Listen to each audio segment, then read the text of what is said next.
મિત્રો, શું તમે પણ ફક્ત કોલેજ કરેલ છો અને સરકારી નોકરી મેળવવાનું તમારું સ્વપ્ન છે? તો નિરાશ થશો નહીં.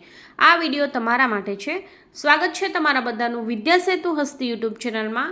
આજના આ વિડીયોમાં આપણે એસએસસી સીજીએલ દ્વારા 12,000થી વધુ જગ્યા બહાર પડેલ છે તેના વિશે ચર્ચા કરીશું.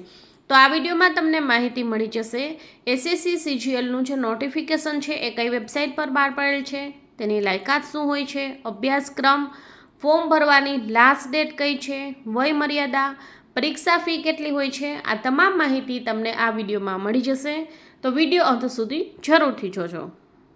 એસએસસી સીજીએલની જે ભરતી બહાર પડેલ છે તેની માહિતી મેળવવા માટે ગૂગલમાં જઈ અને તમારે એસએસસી ટાઈપ કરવાનું રહેશે, જેથી એસએસસીની ઓફિશિયલ વેબસાઇટની લિંક મળી જશે.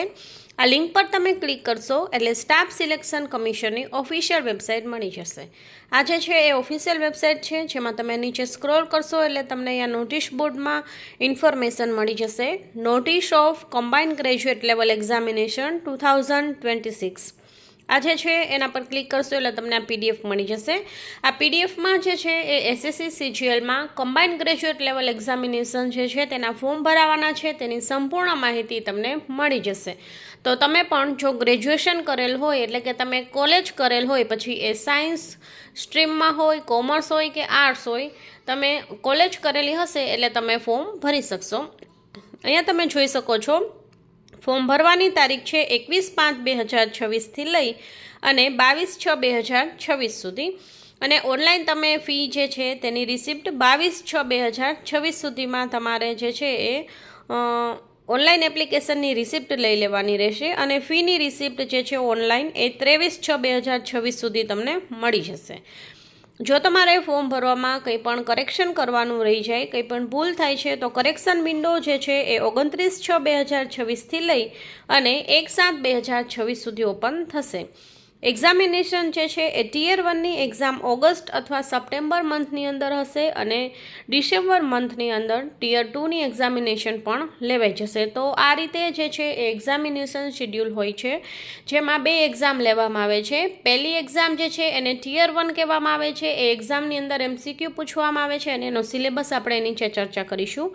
અને ટિયર 1માં જો તમે કટ ઓફની અંદર આવી જશો તો તમને ટિયર 2 આપવા મળશે. ટિયર 2 તમે જો ક્લિયર કરી જાઓ છો અને તમે કટ ઓફમાં આવી જાઓ છો ટિયર 2 પછી, તો તમને ડાયરેક્ટ જે છે એ જોબ મળી જાય છે. જોબ જે છે અલગ અલગ પોસ્ટ પર હોય છે, જે અહીંયા અલગ અલગ પોસ્ટ આપેલી છે. આમાં ઘણી બધી જે છે એ ક્લાસ બી લેવલની, એટલે કે ગ્રુપ બી લેવલની અને ગ્રુપ સી લેવલની જોબ હોય છે, જેમાં ગ્રુપ પ્રમાણે જે છે એ તમને પે મેટ્રિક્સ આપવામાં આવે છે. તો એનો સેલરી ખૂબ સારો એવો હોય છે. અહીંયા તમે જોઈ શકો છો પે લેવલ 7 સુધી જે છે એ ગ્રુપ બીના જે છે એ સેલરી હોય છે. તો અહીંયા જોઈ શકો છો ગ્રુપ બી અને ગ્રુપ સી લેવલની એક્ઝામિનેશન હોય છે, જેમાં તમે અહીંયા નીચે સ્ક્રોલ કરીને જોઈ શકો છો કે કઈ રીતે જે છે એ તમારે ફોર્મ ભરવાનું થશે. ફોર્મ ભરવા માટે તેની એજ લિમિટ તમે જોઈ શકો છો કે તમારો બોન્ડ જે છે એ અલગ અલગ જે છે એ આમાં જે રીતે તમારે અલગ અલગ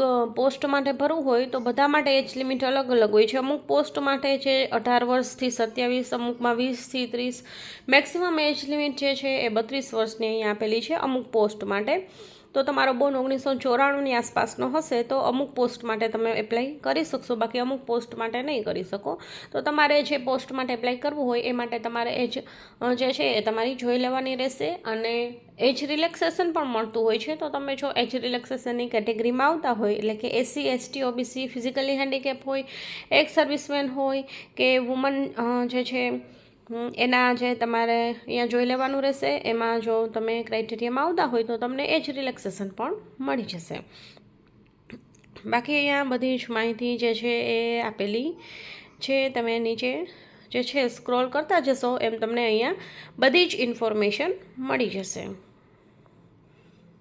અહીંયા તમે જોઈ શકો છો કે કઈ રીતે ટિયર 1 અને ટિયર 2ની એક્ઝામ આપવાની હોય છે એની માહિતી જે છે પણ આપેલી છે. આ જે છે એ એક્ઝામિનેશન સેન્ટર, તમારું જે છે એક્ઝામનું સેન્ટર કઈ જગ્યાએ આવશે, તમારા સિટીમાં છે કે નહીં, એ તમે અહીંયા જે છે એ જોઈ શકશો.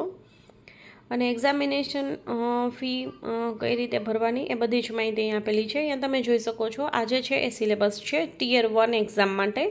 ટિયર 1 એક્ઝામ માટે જનરલ ઇન્ટેલિજન્સ અને રિઝનિંગ જે છે એના 25 ક્વેશ્ચન હોય છે અને 50 માર્ક્સ, એટલે એક ક્વેશ્ચનનો 2 માર્ક્સ એ રીતે હોય છે. અને જો તમારે પ્રશ્ન જે છે એનો જવાબ ખોટો પડશે તો માઇનસ છે એ 0.25ના બદલામાં હોય છે 0.50, તો સીધા તમારા 0.50 માર્ક્સ જે છે કટ થઈ જશે. જનરલ અવેરનેસના છે એ 25 ક્વેશ્ચન 50 માર્ક્સ, ક્વોન્ટિટેટિવ એપ્ટિટ્યૂડના 25 ક્વેશ્ચન 50 માર્ક્સ અને ઇંગ્લિશ કોમ્પ્રિહેન્શનના 25 ક્વેશ્ચન અને 50 માર્ક્સ. આ રીતે ટિયર 1ની એક્ઝામ હોય છે. તો આ જે એસએસસી સીજીએલની એક્ઝામ હોય છે એની અંદર મેક્સિમમ ની અંદર જીકે અને મેથ્સ અને રિઝનિંગ અને ક્વોન્ટિટેટિવ એપ્ટિટ્યૂડ એવું જે છે એ પૂછાતું હોય છે. અને ઇંગ્લિશ જે 25 માર્ક્સનું 50 માર્ક્સનું એટલે 25 ક્વેશ્ચન પૂછાય છે. તો આ રીતે એનો સિલેબસ રહે છે. જો તમે ટિયર 1 જે છે એમસીક્યુ પ્રકારની પરીક્ષા હોય છે, ટિયર 1 જે છે તમે પાસ કરી લેશો તો તમને ટિયર 2 આપવા મળશે. અને જો ખોટો પ્રશ્ન પડશે તો 0.50, આમાં ડબલ માર્ક્સ જે છે ડાયરેક્ટ કપાઈ જશે. અને ક્વેશ્ચન જે છે એ ઇંગ્લિશ હિન્દી બંને લેંગ્વેજમાં તમે સિલેક્ટ કરીને જોઈ શકશો. તમને હિન્દી વધારે પ્રિફર થતું હોય, એટલે કે હિન્દીમાં વધારે ફ્લેક્સિબલ હોય તો તમે હિન્દી, અને ઇંગ્લિશ વધારે ફ્લેક્સિબલ હોય તો ઇંગ્લિશની અંદર તમે જોઈ શકશો. જો તમે ટિયર 1 પાસ કરી લો છો તો પછી તમારે ટિયર 2 માટે જવાનું રહેશે. ટિયર 2 માટે આ રીતે કંઈક જે છે એ સિલેબસ હોય છે. મેથ્સ, રિઝનિંગ અને આ રીતે ઇંગ્લિશ હોય છે, જનરલ અવેરનેસ હોય છે અને કમ્પ્યુટર નોલેજ, સ્ટેટિસ્ટિક્સ, પછી આ રીતે અલગ અલગ માટે જનરલ સ્ટડીઝ, આ રીતે પેપર હોય છે. પેપર 1, 2 અને પેપર 3 એ રીતે ટિયર 2 માટે હોય છે. ફર્સ્ટ ઓફ ઓલ તો તમારે જે છે એ ટિયર 1ની એક્ઝામ પાસ કરવાની હોય છે. ટિયર 1 પાસ થશે, તેમાં કટ ઓફ બહાર પડશે, તેમાં તમારું નામ આવશે તો તમારે ટિયર 2 આપવાની છે. તો આ રીતે સરસ તમારે તૈયારી કરી અને એસએસસી સીજીએલનું ફોર્મ ભરી દેવાનું છે અને ફોર્મ ભરી અને એક્ઝામ આપી દેવાની છે, જેથી કરી અને તમને જે છે એ સારી એવી જોબના ચાન્સ રહેલા છે. તો અહીંયા બધી જ માહિતી આપેલી છે, કઈ રીતે તમારે ફોર્મ ભરવાનું થશે અને ડિટેલ્સમાં સિલેબસ પણ આપેલો છે. સિલેબસમાં શું પૂછાતું હોય છે. ટિયર 1 જે છે એટલું બધું હાર્ડ હોતું નથી, આરામથી તમે ટિયર 1ની એક્ઝામ જે છે એ પાસ કરી શકશો.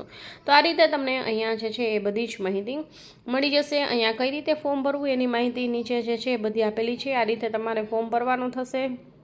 કંઈ પણ પ્રશ્ન હોય તો કમેન્ટ બોક્સમાં અવશ્ય મને રજૂ કરજો, જેથી કરી અને તમને ઇન્ફોર્મેશન આપી શકું અને ફોર્મ જે છે એ અવશ્ય ભરી દેવું. બાકી જો વિડીયો સારો લાગે તો લાઇક અને શેર કરજો. ચેનલ પર નવા હોય તો ચેનલને સબસ્ક્રાઈબ કરજો. Thank you.